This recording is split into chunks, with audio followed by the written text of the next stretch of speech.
Imagine curling up with a beloved book, lost in worlds of magic, adventure, and wonder. But what if I whispered that beneath those enchanting pages lie shadows of real heartache, tragedy, and even horror? Tonight, we delve deeper into the chilling truths that inspired some of the most iconic stories ever told. From childhood favorites to modern masterpieces, these tales didn't spring from pure imagination. They were forged in the fires of personal pain and historical darkness. Prepare to have your perceptions shattered, and let's uncover the secrets together.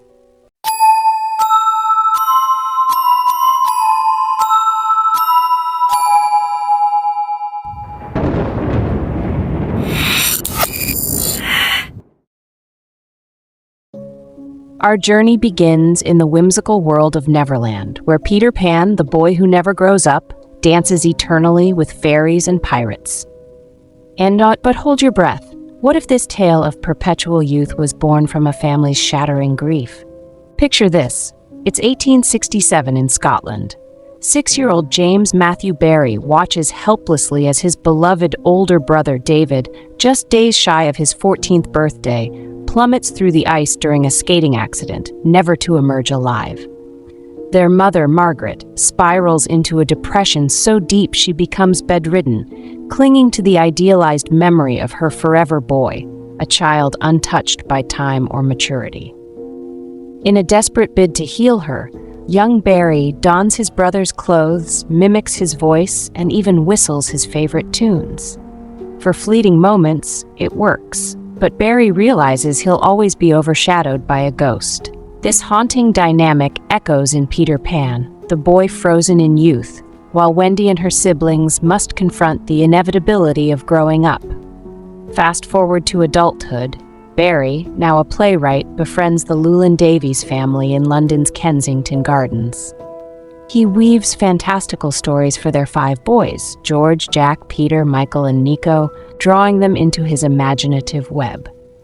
Tragically, after their parents' untimely deaths from cancer, Barry becomes their guardian. But fate isn't kind.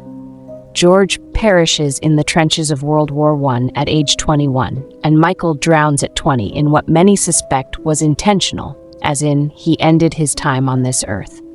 Barry, like his mother before him, is left grappling with irreplaceable loss, channeling it into a story that immortalizes the pain of stolen childhoods. Peter Pan isn't just fantasy. It's a poignant cry against time's cruel march. Now, let's apparate to the magical realm of Harry Potter, where spells and potions seem worlds away from reality. Or are they? J.K. Rowling, the wizard behind the wand, poured her own battles into this saga, turning personal torment into timeless enchantment. Envision the Dementors, hooded horrors that suck joy from the air, leaving only despair and icy dread. These aren't mere monsters. They're manifestations of Rowling's own clinical depression, a numbing, freezing void she endured in her 20s after a failed marriage and unemployment. It's so difficult to describe to someone who's never been there, she once said, because it's not sadness. It's an absence of feeling. But the suspense builds with Harry's orphaned heartache. In early drafts, the deaths of Lily and James Potter were brisk, almost clinical. Then, tragedy struck Rowling. Her mother, Anne, succumbed to multiple sclerosis at just 45, 6 months into writing the first book. Devastated, Rowling rewove the narrative, infusing it with raw grief. Enter the Mirror of Erised, where Harry sees his parents alive and smiling, a heart-wrenching symbol of unattainable desire, mirroring Rowling's longing. This personal infusion transformed Harry from a boy wizard into a vessel for universal loss, making his story resonate like a Patronus charm against darkness. Deep in the woods, where breadcrumbs lead to danger, lies Hansel and Gretel, a seemingly simple fairy tale of clever siblings outwitting a cannibal witch. But peel back the candy coating, and you'll uncover a nightmare rooted in Europe's darkest hour. Forget the charming Brothers Grimm version. This story echoes the Great Famine of 1315–1317, a cataclysmic era when relentless rain drowned crops, livestock perished, and starvation gripped the continent, Desperate parents abandon children in forests to save resources, or worse, tales whisper of infanticide and cannibalism to survive. The Grimms collected oral folklore in 1812, preserving these grim memories in print. But here's a twist that adds layers of intrigue. A 1963 prank book by Hans Traxler claimed the tale stemmed from a 17th-century baker, Katharina Schroederin, murdered by jealous siblings Hans and Greta Metzler, who burned her in her oven and twisted the story. It fooled Germany for years, but it's fiction, a clever hoax. Yet it underscores how stories evolve, masking real horrors like famine's cruelty. Hansel and Gretel isn't just cautionary, it's a survival cry from history's starving souls.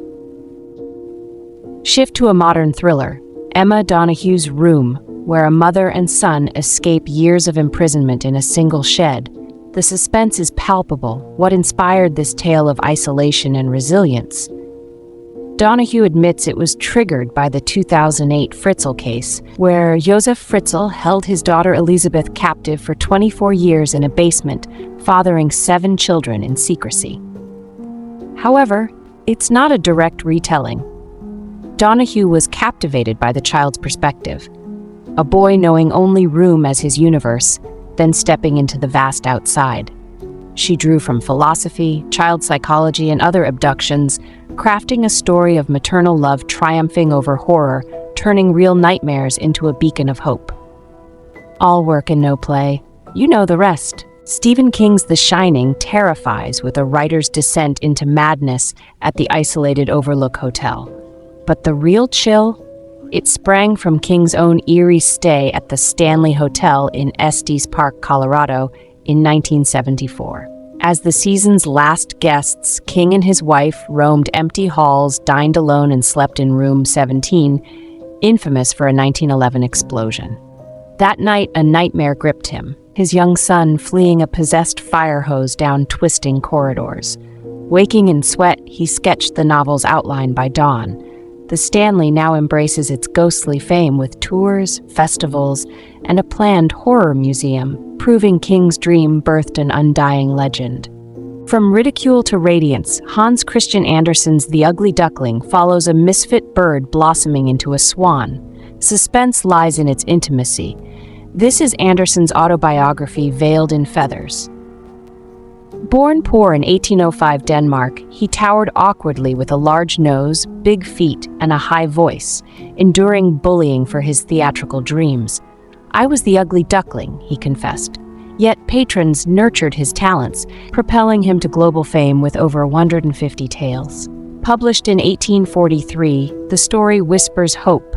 Outcasts can soar, just as Andersen did, proving perseverance turns taunts into triumphs. Finally, John Green's The Fault in Our Stars tugs at heartstrings with teens Hazel and Augustus battling cancer. Green's inspiration? His chaplain role at a children's hospital, witnessing young patients' courage amid pain. Dedicated to Esther Earle, a vibrant fan who died at 16 in 2010, Esther influenced the novel's honest portrayal, but isn't Hazel. Green blended experiences for authenticity. It's a raw ode to love's fragility, turning sorrow into stellar connection. From personal grief to historical horrors, the stories we love often hide dark truths beneath their pages. These authors transformed pain, loss, and tragedy into tales that inspire, terrify, and move us. What other stories might hold secrets waiting to be uncovered?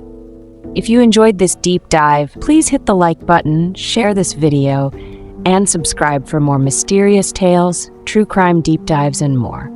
Until next time, please stay safe out there, and as always, stay curious.